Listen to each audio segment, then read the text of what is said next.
Às vezes é mais fácil reclamar da sorte do que na adversidade ser mais forte. Querer subir sem batalhar, querer carinho sem se dar, sem olhar do lado.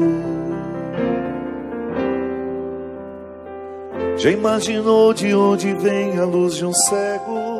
Já cogitou descer de cima do seu ego? Tem tanta gente por aí na exclusão e ainda sorri. Tenho me perguntado, para ser feliz, do que é que o ser humano necessita? O que é que faz a vida ser bonita? A resposta, onde é que está escrita? Para ser feliz, o quanto de dinheiro eu preciso? Como é que se conquista o paraíso? Quanto custa o verdadeiro sorriso brotar do coração?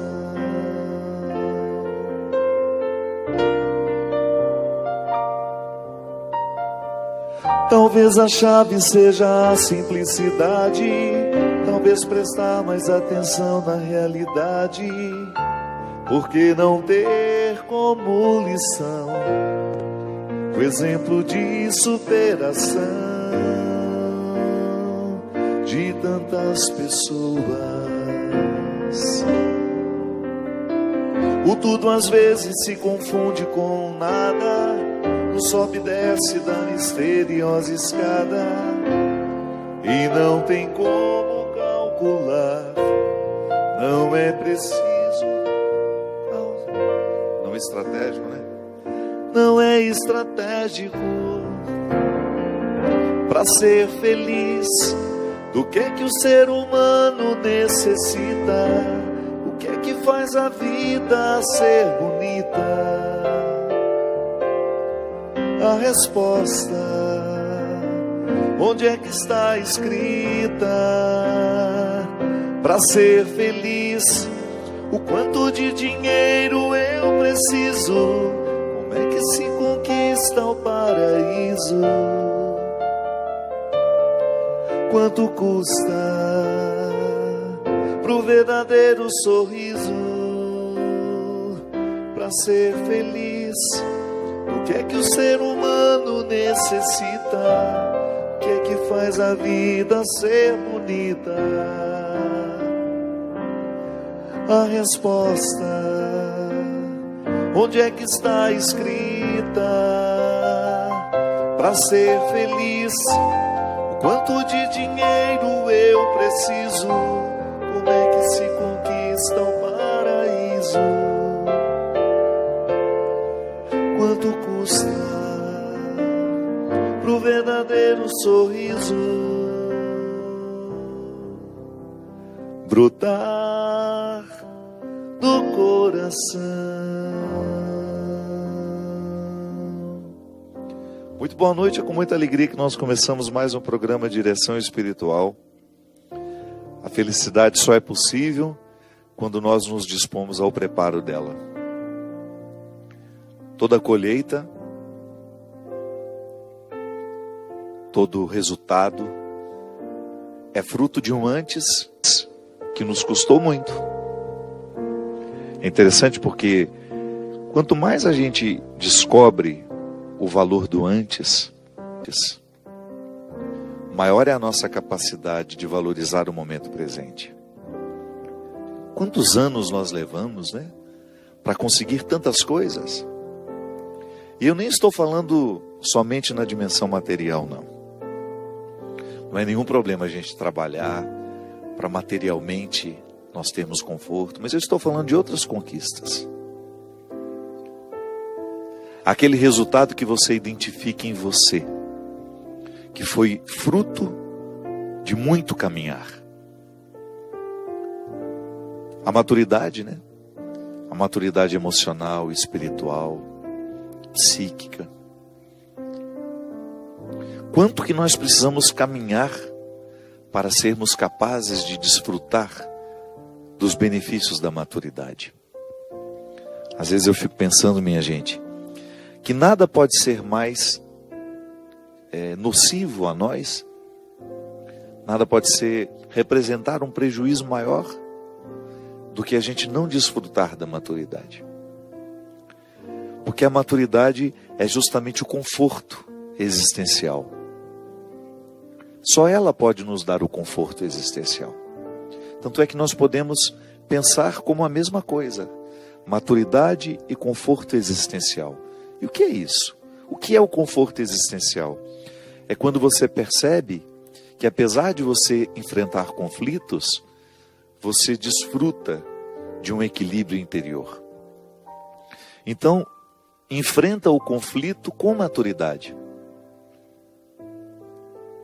Os imaturos sofrem muito mais. A imaturidade é um preço alto que se paga. Porque é a partir dela que nós somos egoístas.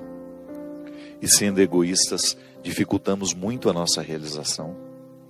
Porque nós só podemos viver realizados à medida em que nós sabemos partilhar quem somos e o que temos. O imaturo sofre justamente por não compreender o movimento do tempo, as mudanças que a vida traz em cada fase da vida. Essa semana nós começamos a primavera. É tão significativo mudar de estação. Você percebe o movimento do tempo. Em cada estação há uma beleza, mas há também um desconforto. A primavera é a época da beleza, né? Tudo muito florido, mas é também do desconforto para os alérgicos. Cada fase da vida tem as suas belezas e tem também os seus desconfortos. Mas a maturidade nos ensina a perceber o todo que temos nas mãos e desfrutar isso. O imaturo não. O imaturo quer somente aquilo que faz bem, somente a parte boa da história. E sendo assim, acaba se privando do todo da estação. Porque nós crescemos muito quando nós vivemos restrições. Restrições nos educam. E é muito interessante quando nós somos maduros o suficiente para buscarmos livremente restrições que nos educam. Esse é o significado do jejum, por exemplo, da abstinência. Não fazemos porque tem um Deus nos observando e anotando no seu caderninho quanto tempo ficamos sem comer isso, sem comer aquilo, como se Deus fosse um negociador, né? Não. Mas é aquela repercussão dentro de nós. Hoje eu fui capaz de não comer esse doce. Então privei o meu organismo de todos os malefícios do açúcar. Hoje eu fui capaz de não beber este álcool. Hoje eu fui capaz de não fumar esse cigarro. E por aí vai. Sacrifícios que de fato repercutem dentro de nós, né? Primeiro porque educam a nossa vontade e depois porque nos retiram de vícios. Um comportamento vicioso, por exemplo, só é possível à medida em que nós derramamos maturidade sobre a compreensão de que ele nos faz mal. O imaturo é aquele que vai viver o vício de maneira inconsequente e, a partir das inconsequências, dessa maneira inconsequente, machucar uma série de pessoas que vivem ao lado. A imaturidade nos traz muitos prejuízos. Quando somos imaturos, nós não somos capazes de amar. Sim, porque ela nos priva na origem do amor, que é justamente a doação. A imaturidade, ela nos torna ciumentos, e quando nós estamos movidos pelo ciúme, nós não somos capazes de amar o outro com liberdade, e até mesmo afugentamos. Porque ninguém suporta. Ninguém suporta um amor que prende, um amor que quer para si. Eu tenho uma graça muito grande de ter sido filho de uma mulher que nunca me prendeu a ela. Se uma coisa que eu admiro na minha mãe, muitas coisas na história da minha mãe serão eternamente lições de vida para mim, mas uma questão que sempre me chamou a atenção nela é a liberdade com que ela me ama, com que ela amou os meus irmãos. Nunca quis nos reter para ela. Quando ficava sabendo que eu estava sendo bem tratado num lugar, aquilo a alegrava. Porque às vezes o amor ciumento, né? Ele não quer que o outro faça por você aquilo que só ele quer fazer. Então, quando nós somos ciumentos, nós ficamos privados de viver a pureza do amor. Aí nós vamos incorrer em amores interesseiros, que são muito mais desdobramentos das nossas necessidades do que dos nossos valores. Sim, porque eu posso amar por necessidade. Quando sou movido pelas minhas carências, e posso amar por um valor, que é quando eu não sou movido pelas minhas carências. Há pessoas que se doam porque querem reconhecimento. O tempo todo, a partir de uma linguagem que nem é tão clara, fica pedindo esse reconhecimento. Quando na verdade o movimento do amor deveria ser: passo pela sua vida, faço bem e não volto para trazer a fatura. Claro que quando existe um vínculo de proximidade, o dia a dia entre marido e mulher, mãe e filho, irmãos, amigos, essa reciprocidade é uma resposta, mas nunca feita nunca nascida a partir de uma cobrança. Não, é a gratuidade. O fato, minha gente, é que à medida em que nós vamos amadurecendo, nós vamos alcançando essa liberdade interior. Porque é a partir dela que a gente se faz a autocrítica. Só os livres se criticam. Só o realmente livre é capaz de olhar para si mesmo, perceber os seus equívocos, perceber os seus erros, perceber as suas fragilidades. Não fica colocando obstáculo para chegar ao cerne de sua verdade.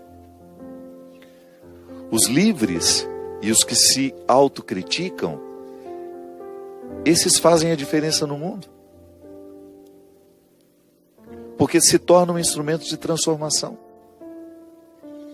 Eu acho muito bonito em Jesus, que é esse movimento que ele sempre faz na direção do outro para libertá-lo. Pode observar que a palavra de Jesus, ela tinha o poder de provocar no outro um questionamento que libertava, que lhe colocava diante de sua história, diante de seus erros, diante de seu passado, mas também diante de suas possibilidades.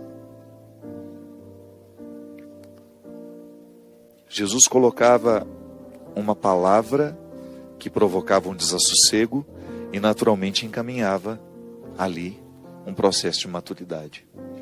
Porque nós crescemos e amadurecemos a partir do momento que nós enfrentamos os nossos desassossegos.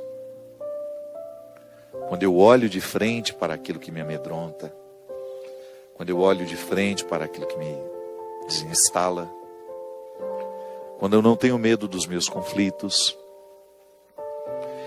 E esse processo humano é naturalmente religioso. Essa felicidade que essa música fala, o que eu preciso para ser feliz? Eu não tenho dúvida de que o primeiro ponto é buscar diariamente a maturidade emocional, psíquica, afetiva, espiritual. Quando eu vivo essa maturidade espiritual, por exemplo, vamos pegar a dimensão espiritual. Se eu sou imaturo, eu vou estabelecer com Deus uma relação sempre pautada por aquilo que eu quero que Ele me faça. Não tem gratuidade. Eu olho para Deus e vejo nele aquele que vai me saciar de todas as minhas vontades, que vai fazer tudo o que eu quero.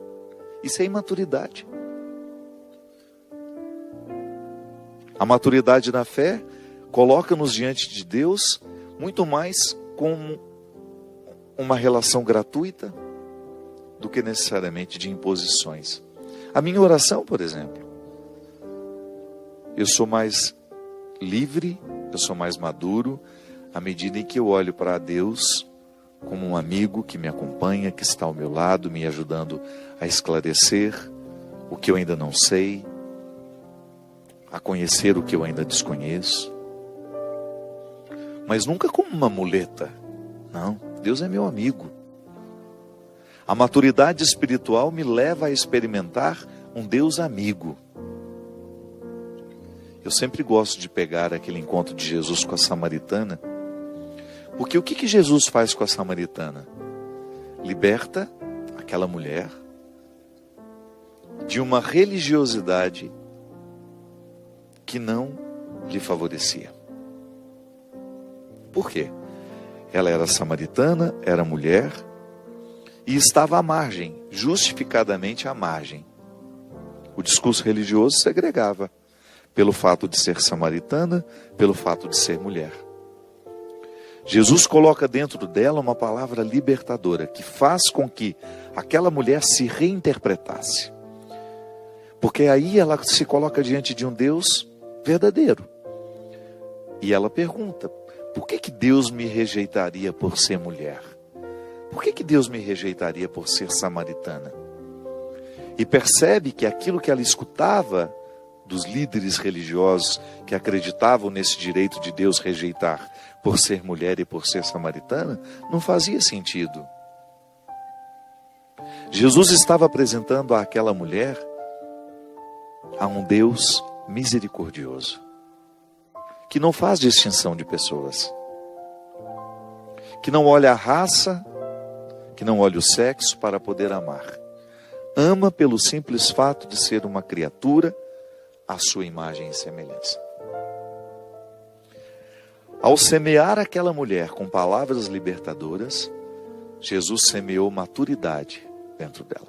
Permitiu que ela pudesse amadurecer.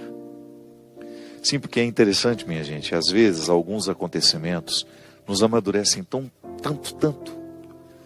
Num espaço curto de tempo a gente ganha uma maturidade por causa da própria luta, por causa da própria dificuldade. A maturidade nos torna mais leves, né? Menos complicados. A gente fica com mais acesso ao outro e o outro fica com mais acesso a nós. E a gente também aprende a fechar portas. Sim, porque nem tudo precisa ser acessível. A maturidade nos leva a dizer o que de fato precisa ser dito e a calar naquilo que precisa ser calado. Eu tenho medo quando eu falo muito. Pode ser um resultado da minha imaturidade. Essa semana mesmo eu estava dizendo, né? Há pessoas que discordam, não porque discordam, é porque querem ser vistas. Nós lidamos com pessoas assim o tempo todo. Pessoas verborrágicas, né? Que falam, quando na verdade já estão falando o que não deveriam há muito tempo. Pelo simples fato de não perceberem os motivos que as levam a falar tanto. Por causa da imaturidade, nós ferimos com o nosso exagero, com o nosso excesso, com a nossa indiscrição. Por causa da nossa imaturidade, as nossas carências. Porque quando eu sou imaturo, as minhas carências prevalecem. Porque se eu não coloquei na doma, ela vai me domar. Ou eu domino as minhas carências, ou elas me dominam. Então, muitas vezes, eu demonstro a minha imaturidade assim, com os meus excessos. Tudo tem que ser de acordo com a minha vontade, tudo tem que ser de acordo conforme o que eu prescrevi. Eu não posso perder, eu não posso ser contrariado. E não é assim. A vida só é viva a partir do momento que nós temos conflitos, que nós compreendemos a dimensão ácida de tudo o que nos rodeia. Sim, eu não posso viver somente do que é alcalino. O ácido está ao meu lado. Ele faz parte da minha vida. E embora ele seja a causa do meu envelhecimento e da minha morte, porque é isso, quanto mais nós vamos ficando ácidos, o organismo é assim. Por isso que a gente precisa tomar uma água com pH mais alto, né? Porque ela é mais alcalina. Quando eu jogo um refrigerante, por exemplo.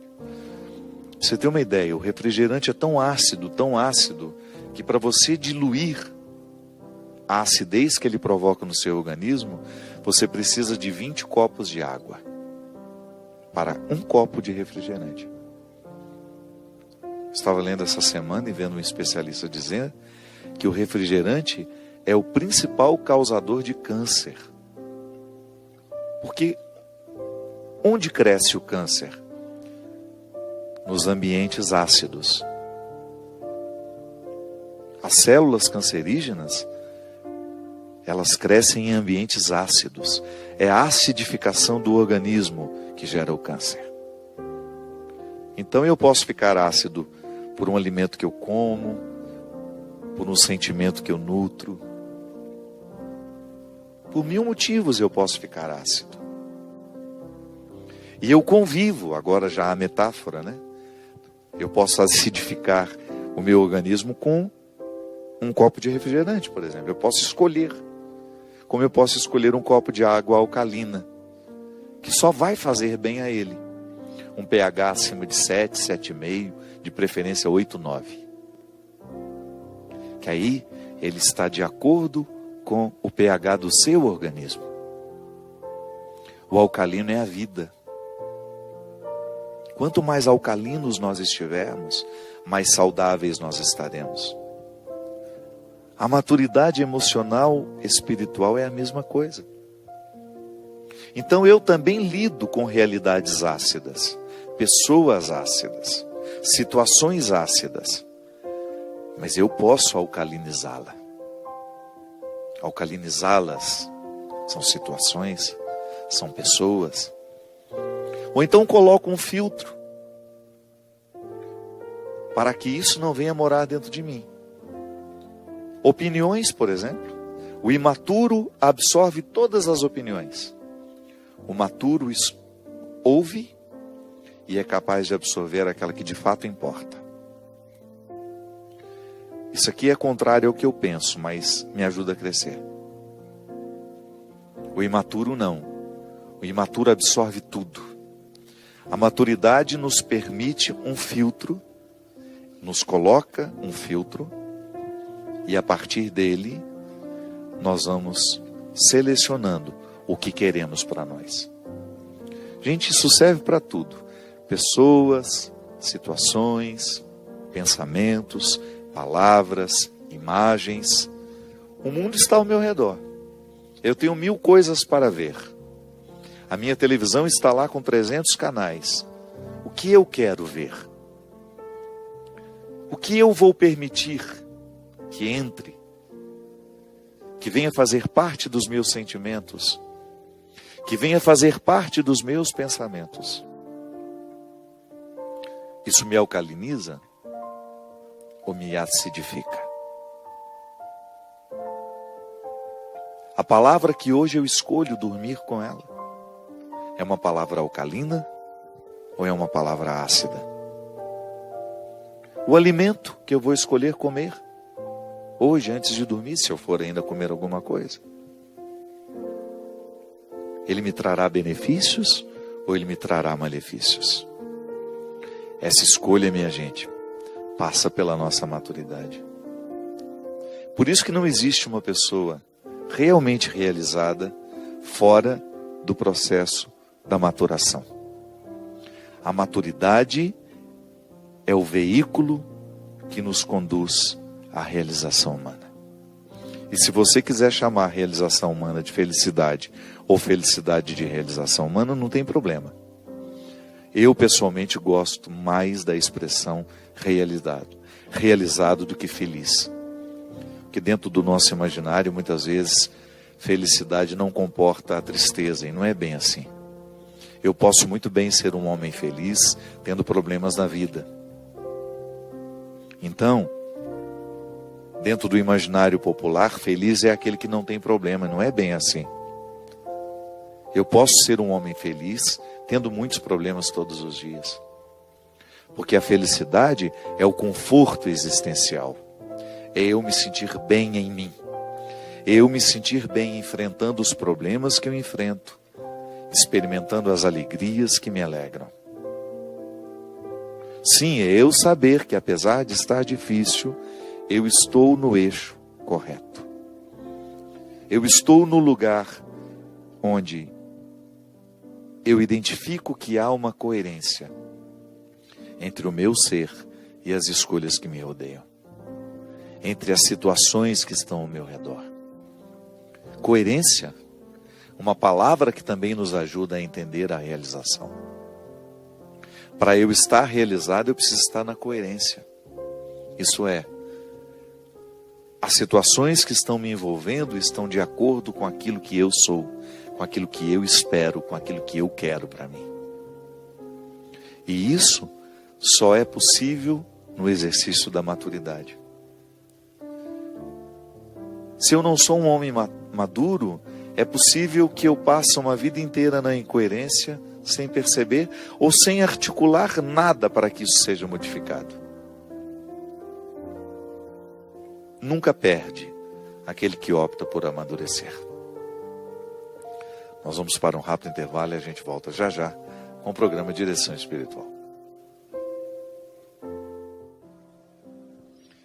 Estamos de volta com o programa Direção Espiritual, hoje com a presença do querido Lucas. Muito obrigado, Lucas. Nem preciso dizer que Christian já está de férias novamente. Deve ficar uns 3 meses fora. Brincadeira. Para onde que ele foi dessa vez, Bia? Algum país nórdico, certamente. Ele não vai perto. Foi comemorar aniversário de casamento. Está justificado. Gente, essa música que nós cantamos para ser feliz está no CD Clareou, que eu tive a alegria de ficar sabendo que foi indicado ao Grêmio Latino. Agradeço muito, justamente por ser um projeto muito ligado à canção nova. Esse projeto Clareou, que eu gravei através da Sony, que é a gravadora onde eu estou atualmente, teve uma parceria com a Canção Nova, e é mais um dos produtos que estão aqui à disposição,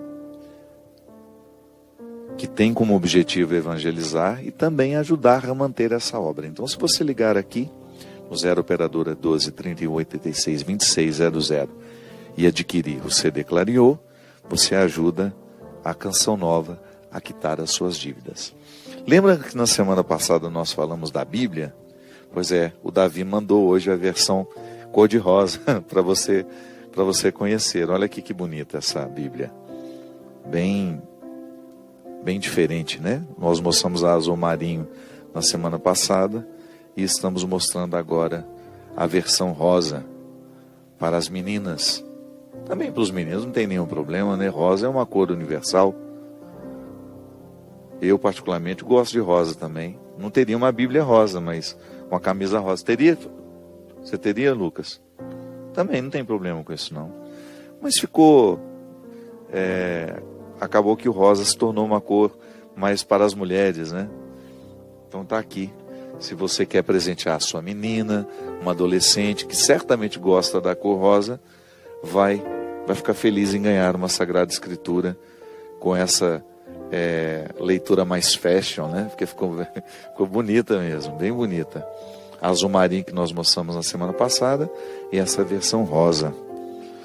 Estou lançando também nessa semana, na verdade na semana passada, o livro Crer ou Não Crer, escrito em parceria com meu querido amigo Leandro Carnal, que é um ateu, confesso, mas nem por isso é um homem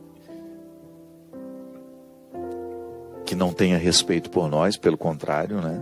É uma conversa muito respeitosa, muito inteligente, sobre o crer e o não crer. Particularmente, as pessoas com quem eu já tive contato, né? Padre, eu fiquei muito feliz porque reforçou a minha fé.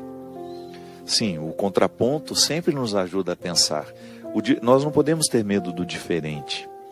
O professor Leandro Carnal, ele se assume um homem ateu, mas ele tem profundo respeito pelas questões humanas. Isso já é um ponto de convergência. E ele é um ateu, mas não é o ignorante religioso. É muito difícil conversar quando uma pessoa tem uma ignorância religiosa, né?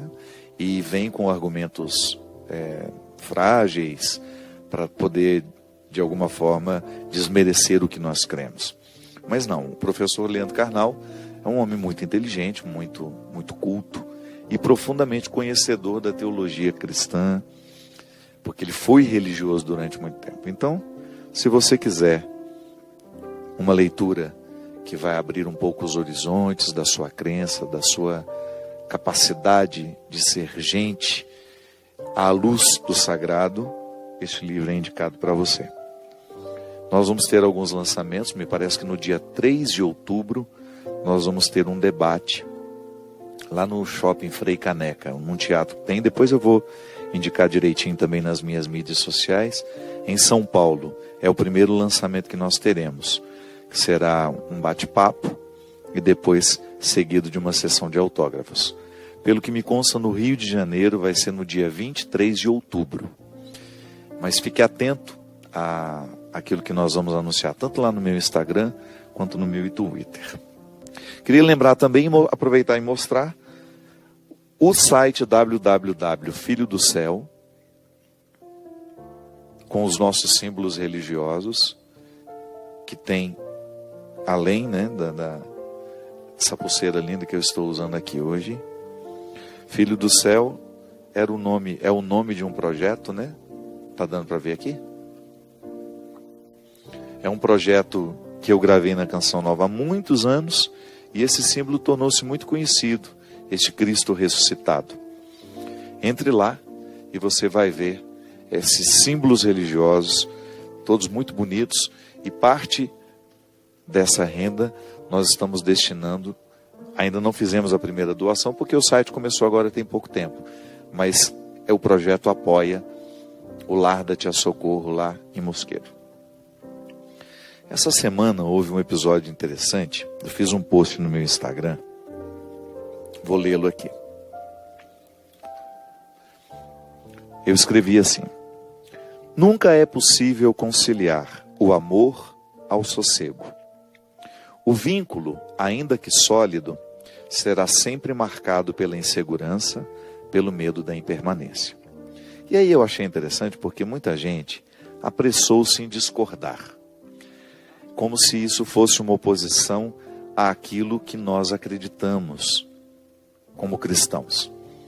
E aí uma menina até escreveu: mas padre, esse não é um conceito que a Bíblia corrobora. Ela não usou essa expressão, né? Não é um conceito que está de acordo com aquilo que nos diz a Sagrada Escritura, que onde há amor não há medo. Isso é uma passagem, acho que é de Paulo, né? Ou de João, não sei. A gente precisa ter um pouco de alargar um pouco a nossa consciência para a gente pensar as coisas com mais amplitude. Primeiro que a gente não precisa imediatamente reagir àquilo que foi escrito. Deixa a palavra cair no seu coração primeiro. Tem gente que não dá nem 5 segundos e já está dizendo o que acha daquilo. Quando eu digo que o amor não pode ser conciliado com sossego, eu digo isso a partir da vida que nós vivemos. Uma mãe, por exemplo, porque ama um filho, ela não tem mais sossego na vida. Sempre que nós amamos, toda vez que nós estamos no exercício de amar, nós estamos na experiência do desassossego. E isso não é ruim. Isso não é ruim. O desassossego, ele faz parte da vida. E ele não nega o amor. O estar desassossegado não é ruim. A impermanência, minha gente, a insegurança, elas são situações que acompanham toda relação amorosa. Nós temos medo de perder os outros, faz parte da vida. Isso é humano. Você não contradiz a Sagrada Escritura porque você compreende o amor que você sente, provocando em você insegurança. Não, isso faz parte. Por mais que seja sólido o vínculo, volto a dizer. Nós temos medo de perder quem nós amamos. É sobre isso que eu estava falando. Toda vez que eu coloco um filho no mundo, eu vou viver diariamente esse desassossego. Toda vez que eu coloco, que eu derramo amor sobre uma determinada situação, eu inicio em mim um processo de desassossego. E é um desassossego bom. A impermanência, essa instabilidade que é natural, não é uma instabilidade ruim não, no sentido de que, porque às vezes as pessoas têm umas frases prontas, que me dá uma preguiça, mas a gente escuta. Mas o amor corrige tudo.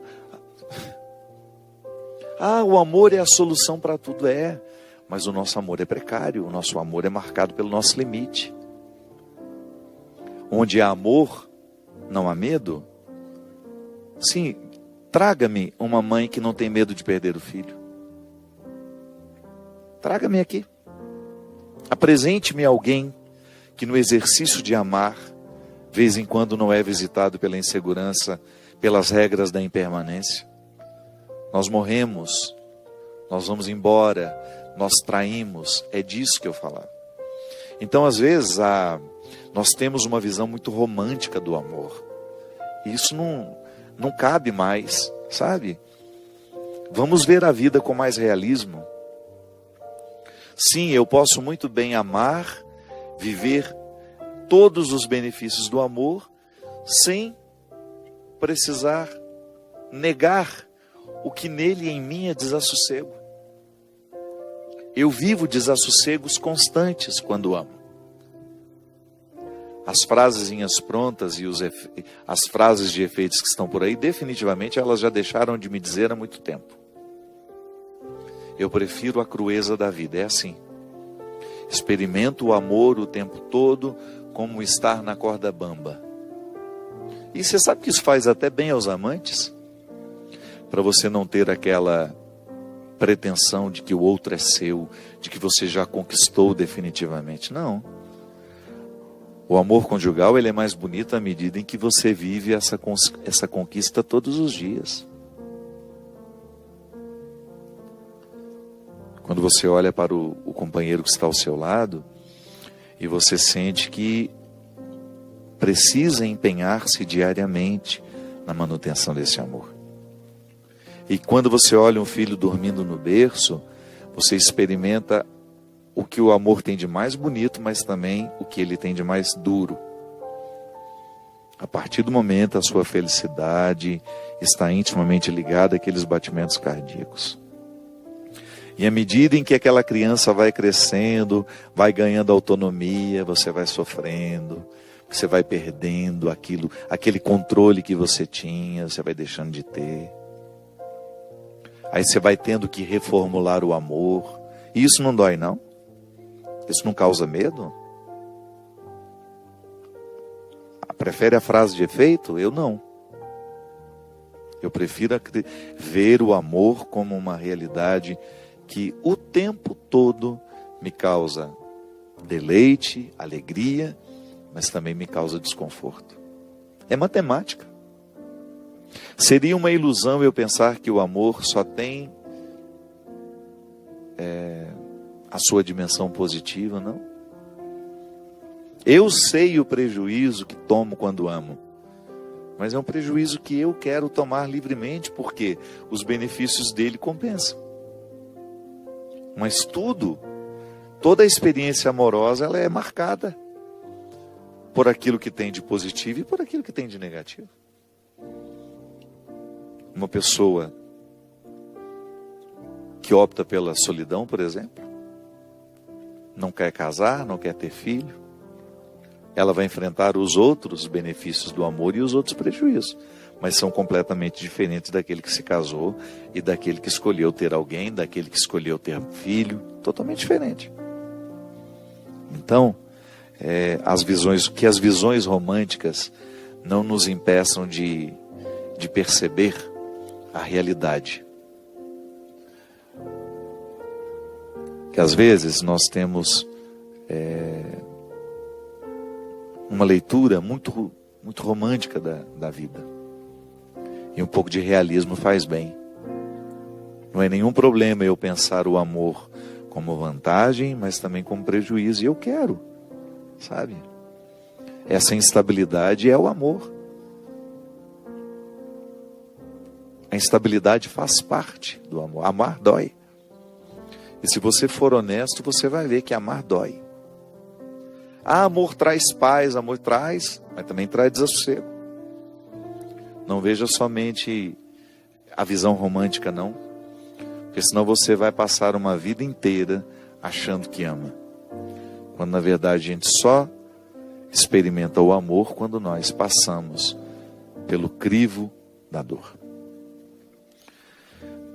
Padre Fábio, me chamo Emanuele, tenho 17 anos. Faz 2 anos que meus pais se separaram. E a partir de então comecei a perceber que fiquei uma pessoa negativa. Sempre me pego pensando que nunca encontrei uma pessoa que vai me amar de verdade. E com isso vem abaixo a autoestima.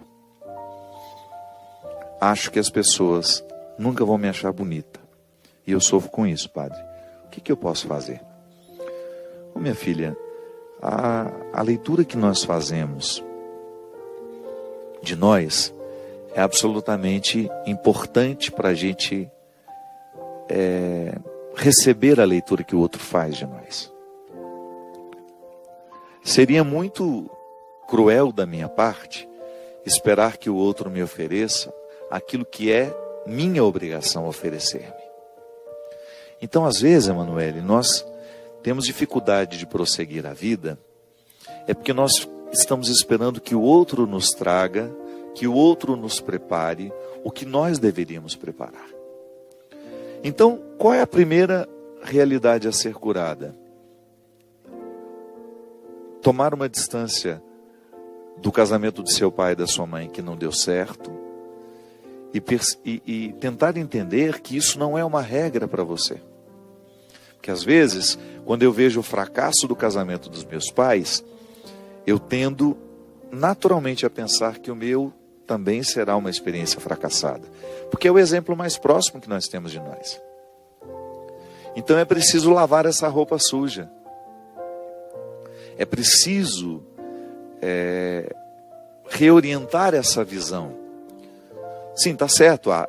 Eu terei sempre mais facilidade de interpretar o mundo a partir daquilo que está sendo oferecido a mim. Então eu interpreto o casamento a partir do casamento mais próximo que eu tenho. Se o do meu pai e da minha mãe não deu certo, eu tendo a pensar que os casamentos serão todos como os dele. Não, deles. E não. Sabe, permita que essa impressão vá embora. Olhe para outros modelos que deram certo. Sem a visão romântica, por favor, né? O casamento só pode dar certo à medida que nós lutamos diariamente por ele. E foram felizes para sempre. Não existe isso, não. E depois que você consegue ter uma visão que corresponda à realidade, você trabalha com a possibilidade de que você também experimente isso na sua vida. Amar é possível, ser amado também é possível. Mas esse amor ele só se torna uma realidade na nossa vida à medida em que nós nos abrimos a ele. em que você se oferece diariamente uma oportunidade de amar e ser amado. O que é a autoestima? É o primeiro amor que nós experimentamos, não é? O primeiro amor que eu experimento não é pelo outro, é por mim. Tanto é que isso também faz parte da maturidade. Quando você é capaz de ir abrindo mão daquele excesso de amor por você, que é próprio da criança, porque a criança não é capaz de se dividir, ela não tem maturidade emocional, afetiva, cognitiva, para poder dar-se a alguém. Então ela é imatura, e é direito dela ser imatura, porque ela está naquela fase. Mas à medida em que ela vai crescendo, ela vai percebendo que ela pode oferecer-se aos outros, que ela não precisa somente receber. Então a autoestima é o equilíbrio daquilo que você se oferece e daquilo que você oferece ao outro. Não existe amor em si mesmado. A autoestima nunca é um amor solitário. O amor que eu tenho por mim é sempre na partilha com o outro, mas eu tenho que ter amor por mim. Porque senão eu fico me doando sem me oferecer. E aí naturalmente eu vou criando uma derrocada para mim. É por isso que a maturidade, ela vai me levando a compreender que no exercício do auto-amor, eu aprendo a amar o outro. E também no exercício do amor ao outro, eu acabo voltando ao amor que eu preciso ter por mim. Então, Emanuele, essa cura não é só você que precisa. Não pense que é só você que sofre desse desânimo. Não. Muitos de nós sofremos desse desânimo. Ou muitos de nós experimentamos esse fracasso de não sermos suficientemente amados por nós. Sim, eu preciso amar suficientemente o ser que sou. Amar-me significa reconciliar-me com os meus limites, conhecer todas as minhas, ou tudo que eu puder das minhas fragilidades, que às vezes eu não sou capaz de conhecer tudo, mas o máximo que eu puder conhecer dessas fragilidades, para eu poder arregimentá-las, para que elas joguem a meu favor. Sim, porque até a minha fragilidade, se ela estiver sob o meu domínio, ela me favorece. É como eu dizia no início do programa, há restrições que possibilitam. Eu sou possibilitado quando vivo as restrições de maneira sincera, de maneira honesta, de maneira justa. Então, a experiência de amar-se é o seu primeiro dever de casa. E aí, naturalmente, você vai jogando fora esse pessimismo, que pode ter sim, uma consequência da infelicidade dos seus pais. Nós absorvemos tanto dos outros, né? Eu absorvo o tempo todo das pessoas que passam por mim. Volto a dizer, o que é alcalino e o que é ácido, o tempo todo me é oferecido. Agora o problema é quando eu me ofereço o sentimento ácido. Quando eu me ofereço o pessimismo que me priva de crescer. Então todos os dias, não tem descanso isso, é diário, sem visão romântica, por favor. Deus não vem fazer por nós, o outro não fará por nós, sou eu, é você. Somos nós que temos de fazer diariamente esse exercício de escolher o alcalino, o sentimento que nos purifica, que mantém a nossa saúde e que vai nos dando condições de ir adiante, de vencer os obstáculos, que é assim que vale a pena a vida. Ela é difícil para todos nós. Eu experimento uma fase difícil e estou aprendendo com ela. Quero aprender com ela. Porque senão essa fase, ela só vai me machucar. E não é justo. Não é justo que uma fase apenas me machuque. Eu preciso crescer com a dificuldade. Não desanime não, Emanuele. Estamos todos no mesmo barco, viu? Não se sinta sozinha nessa história. Eu tenho certeza que muitos que nos assistem agora vivem o mesmo conflito que você. Sim, gente que precisa se amar, se oferecer mais, para que tenha condições de oferecer aos outros. Cultivo, sabe? Amar é isso. É você se oferecer um cultivo melhor. É você se permitir a experiência da beleza através de um livro, através de um bom filme, através de uma boa conversa. Porque às vezes a gente pensa, eu preciso me amar, já acho que preciso ir lá no salão, pintar o cabelo, comprar roupa. Não, não é isso não. Também pode ser, sem problema. Mas o exercício do auto-amor, ele passa sobretudo por aquilo que nós nos oferecemos intelectualmente. E quando eu falo intelectualmente, pense também na dimensão sentimental, porque a gente não pensa o intelecto desconectado das emoções. Quando eu penso o meu auto-amor, eu penso no bom livro que eu estou lendo, nas boas influências que eu estou pretendendo, permitindo, no quadro que eu contemplo, na música boa que eu escuto. Isso tudo é auto-amor. Ou no descanso que eu programo, ou no encontro que eu marco para estar com as pessoas que eu amo, que me fazem bem. Isso é auto-amor. E lá você se doa. Lá você vive a outra dimensão. Por isso que eu digo, não existe amor próprio em si mesmado. Não, ele sempre me coloca naturalmente à disposição do outro. É cíclico.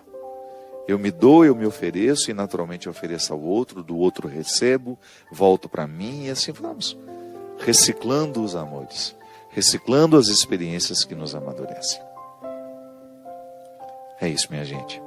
A maturidade é um processo de todo dia, de toda hora. E que Deus nos abençoe nesse projeto. Porque afinal de contas, o que Jesus fez o tempo todo por onde Ele passou, foi amadurecer os corações que ficaram diante dele. Que com a gente seja da mesma forma. Derrame sobre nós a bênção e a proteção do Deus Todo-Poderoso, Pai, Filho e Espírito Santo. Amém. Até amanhã. Amanhã não, né?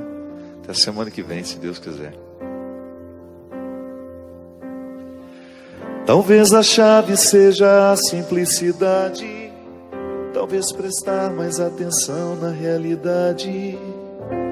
Por que não ter como lição o exemplo de superação de tantas pessoas? O tudo às vezes se confunde com o nada, no sobe e desce da misteriosa escada, e não tem como calcular, não é possível planejar, não é estratégico para ser feliz. O que é que o ser humano necessita? O que é que faz a vida ser bonita? A resposta, onde é que está escrita?